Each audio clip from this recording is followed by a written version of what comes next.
Aonung. This 8' 5" tall 15-year-old is the son of the Metkayina clan leaders Ronal and Tonowari. He's also the brother to Tsireya, and he's a massive disappointment.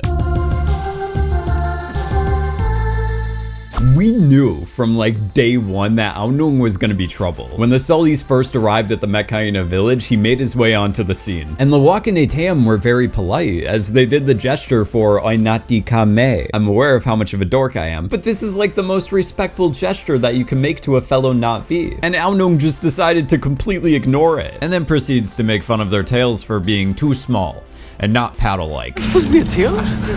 Ronal gave Tonowari her approval to let the Sullys stay with them. So Tonowari assigned Aonung and his sister Tsireya to teach the Sully children their ways and instruct them on how to adapt to the reef. My son Aonung, our daughter Tsireya will show your children what to do. Tsireya was like, let's do this thing. Come, I will show you our village. But Aonung decided to be an unwelcoming scout. Father, why It is decided. And for those who don't know, in the Na'vi language, scout is not a compliment. Tsireya went on to be sympathetic when it came to the Sullys needing time to adapt, but Aonung continued to be a disappointment, and he continued to be judgmental. He didn't even remember who Kiri was. Where's Kiri? Kiri? One of the 4 kids he was assigned to watch over. At the beginning, Aonung barely helped the Sully children. In fact, other than trying to teach the Sullys how to ride an ilu, If you want to live here, you have to ride. I didn't see one moment of him genuinely helping them out. Instead, he put all of his energy into doing stuff like bringing Lo'eyktan to 3 brothers so that he could ditch him there and then have Lo'eyktan get eaten by an akula. Which is the opposite of what his father wanted him to do. I was really disappointed when Aonung decided to be a jerk and leave Lo'eyktan in the middle of the ocean, because when they finished traveling over to 3 brothers, Lo'eyktan refers to Aonung as cuz. That was insane, cuz! Which is what Lo'eyktan also calls Spider, aka Lo'eyktan's best friend. You okay? Yeah, great, cuz. Never better. Implying that Lo'eyktan was turning over a new shell and becoming friends with Aonung. But then, well, you know.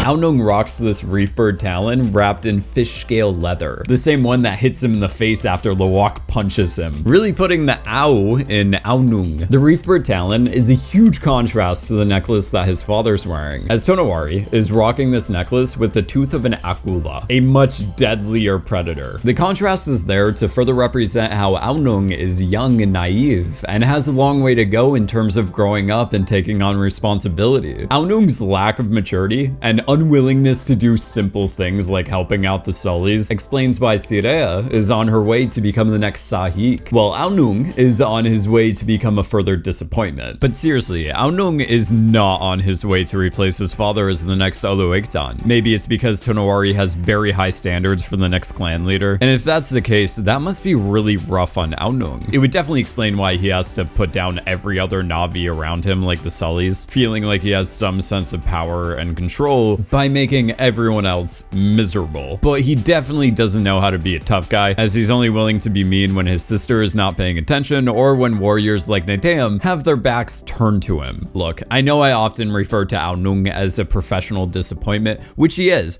but he's really good at other stuff. Like, he's actually a remarkable hunter who's quite proficient at using the spear gun or his blade made from a skimwing's jawbone. And like Tonowari or Ronal or any other sensible Na'vi, Aonung respects the golden rule of all known Na'vi clans, which is to only take what you need from the environment and to not waste anything. Being such a good hunter, Aonung has earned the respect of his peers, explaining why he's the leader of this frightening group of youths that you see throughout the Way of Water. I don't know, maybe if Aonung stops being such a menace, he'll be able to prove that he's capable of so much more. And to be fair, I think he's on track of becoming a better Na'vi, but don't get me wrong, I mean, he has a ways to go. Like his sister, Aonung has not gone through Iknimaya and is not considered a warrior, so he has absolutely no tattoos on him. He's currently at the stage where he works with his ilu to deter any predators from going near defenseless ilu ponies or younger members of the Metkayina. And when he's not doing that, he's actually spending most of his time going plunge diving in these underwater tunnels below the seawall, doing this during the changing of the tides. Aonung's songcord is riddled with these trinkets like